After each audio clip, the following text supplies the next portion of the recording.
In the world of aviation, most people think of airplanes as a means of travel.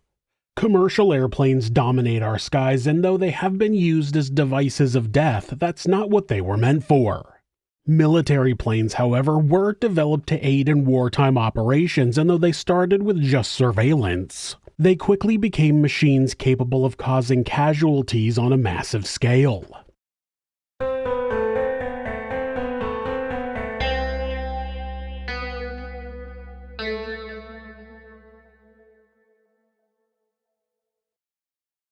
We've covered commercial airplanes being used to cause death in the past. If you haven't watched or heard that episode, there's a link in the description. Obviously, commercial airplanes are not built to take life, but that's where most of the world's aviation developments have come from, building a better warplane.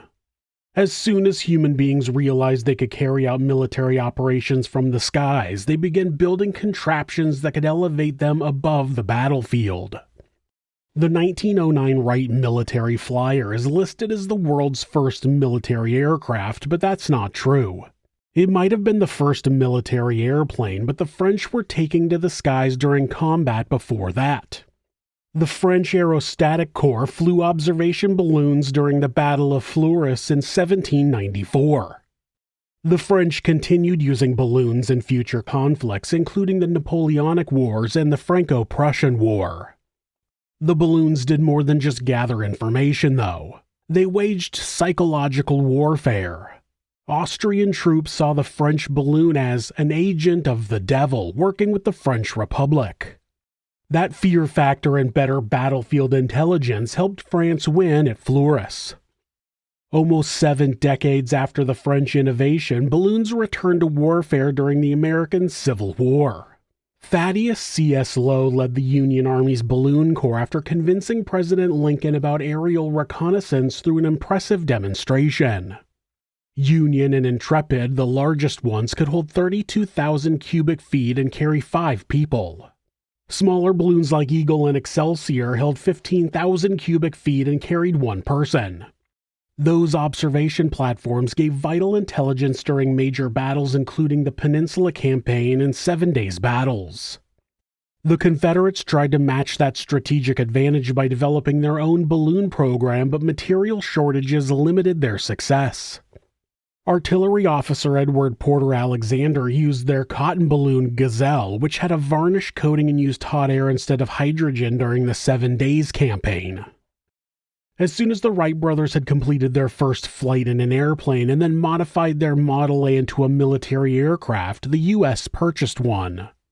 That's not a mistake. They purchased a single aircraft from the Wright brothers for $30,000, which would be just over $1 million today. Militaries all over the world were frantically building new aircraft capable of carrying out a number of missions, from reconnaissance to bombing to dropping propaganda leaflets. By World War I, airplanes had advanced to become a major part of combat. The most important technological breakthrough happened with forward-firing machine guns mounted on aircraft.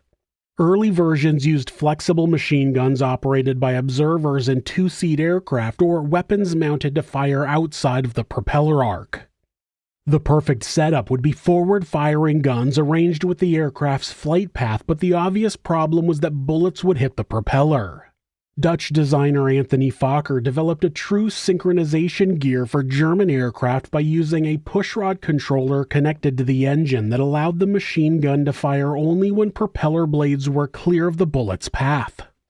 That allowed German pilots to gain air superiority over the Western Front in 1915 and 1916.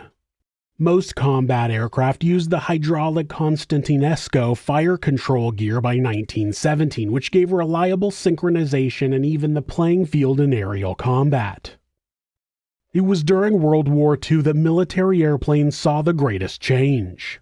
Jet engines were developed and first operated by the Germans with the Messerschmitt Me 262.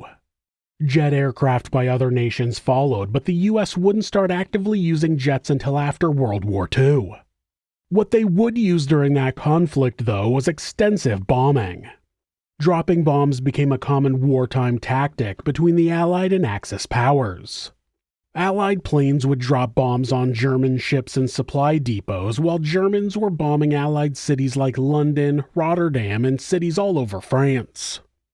Of course, the most famous bombings are probably the atomic bombs dropped on the Japanese cities of Hiroshima and Nagasaki. But even before that, on March 9th of 1945, the U.S. sent 334 B-29 bombers to drop incendiaries and explosives on Tokyo. 279 of the bombers ended up dropping 1,665 tons of munitions on the city. The raid killed 100,000 people and destroyed 16 square miles or 41 square kilometers of the city. It was the deadliest bombing raid in military history, but that record would be short-lived. On August 6th, a uranium-type nuclear bomb called Little Boy was dropped on the city of Hiroshima, killing 70,000 people. It's estimated that 30,000 of the casualties were civilians and up to 8,000 were Korean slave laborers. Then, on August 9th, a plutonium-type nuclear weapon called Fat Man was dropped on the city of Nagasaki, killing 35,000 people who were almost all civilians or Korean slave laborers. Of course, the initial casualties were not the end of the horrors in Hiroshima and Nagasaki. Within 2 to 4 months after the bombs were dropped, the death count doubled due to people dying from radiation exposure. Then, in the years after, cancer diagnoses increased, as did the rate of children being born with birth defects. Those two bombings forced the Japanese to surrender, as the U.S. was planning to use another nuclear weapon on August 19th and was manufacturing bombs that would have been ready in September. That was the only time nuclear weapons were ever used during wartime, but dropping bombs continued to be a means of aerial attack. After the United States Air Force was launched in 1947, their first major bombing campaigns were in North and South Korea during the Korean War. Early in the war, the U.S. carried out bombing campaigns of transportation centers, industrial hubs, and communication centers. In July of 1950, Air Force Command requested permission to firebomb 5 cities in North Korea, but General MacArthur declined. He said he wasn't willing to go that far, possibly not wanting to kill civilians like in Hiroshima and Nagasaki. Though napalm was used during World War II, it started being used heavily during the Korean War. The U.S. Air Force dropped 32,557 tons of napalm between 1950 and 1953. A new generation of fighters took to the skies in the mid-1950s. Those aircraft featured powerful afterburning engines that could sustain level supersonic flight.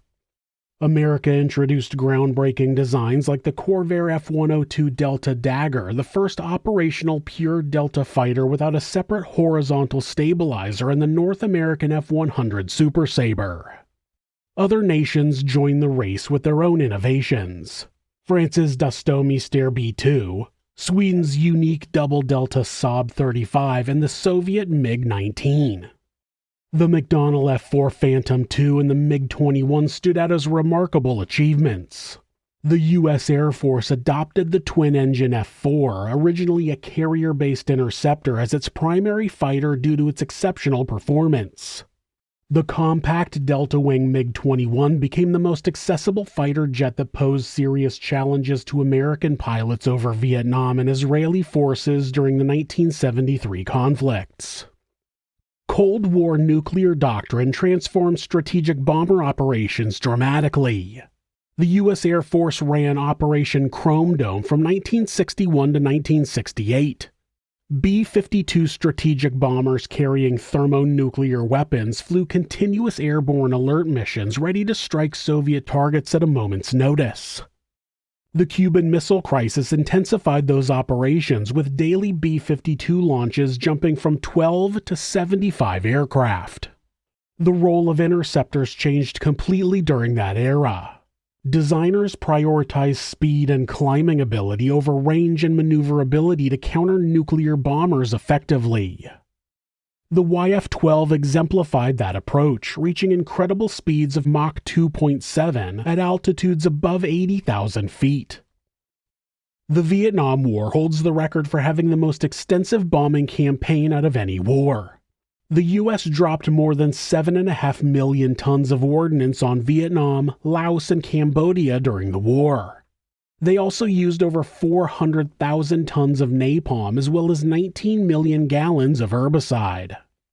Also known as Agent Orange, planes would drop chemicals in order to kill plant life that created cover for the enemy.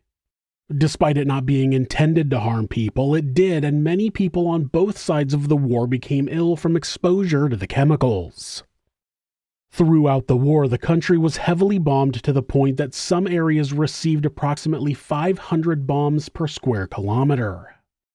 In 1972, B-52 bombers spent 11 straight days dropping bombs on the cities of Hanoi and Haiphong, decimating North Vietnam's industrial operations. That came with high civilian casualties that boosted sympathy for the North and increased anti-war sentiment. Aerial shots of Vietnam, Laos, and Cambodia still show bomb craters 50 years later, and people still find unexploded ordnance causing lasting danger to the populations. By the end of the 20th century and into the 21st century, aerial combat had taken another sharp turn for how militaries all over the world operate. The move toward unmanned aerial vehicles, or UAVs, has gone from simple surveillance and reconnaissance to armed and lethal weapons. Airstrikes and bombings are carried out without ever setting foot in the country. It's said that whoever has the higher ground during combat has the advantage, and you can't get much higher than the sky. That's why wartime technology will continue to advance, and eventually there may not even be ground combat. All of humanity's fights will be carried out by drones, with those in command watching through satellites. Unfortunately, as war technology advances, the threat of global annihilation increases as human beings build bigger and more destructive weapons that can be dropped from the sky. It's gotten to the point where the fate of all humanity rests in the hands of just a few powerful people. We can only hope that they never decide to use that power. Thanks for watching This Is Monsters. New episodes are uploaded twice a week on Mondays and Thursdays. There are occasional bonus episodes covering unsolved cases and criminal history. If you have a suggestion for a case you think I should cover, leave it in the comments. You can always follow the channel on Instagram at thisis_monsters and purchase merch at thisismonsters.com. Thanks so much, and be safe.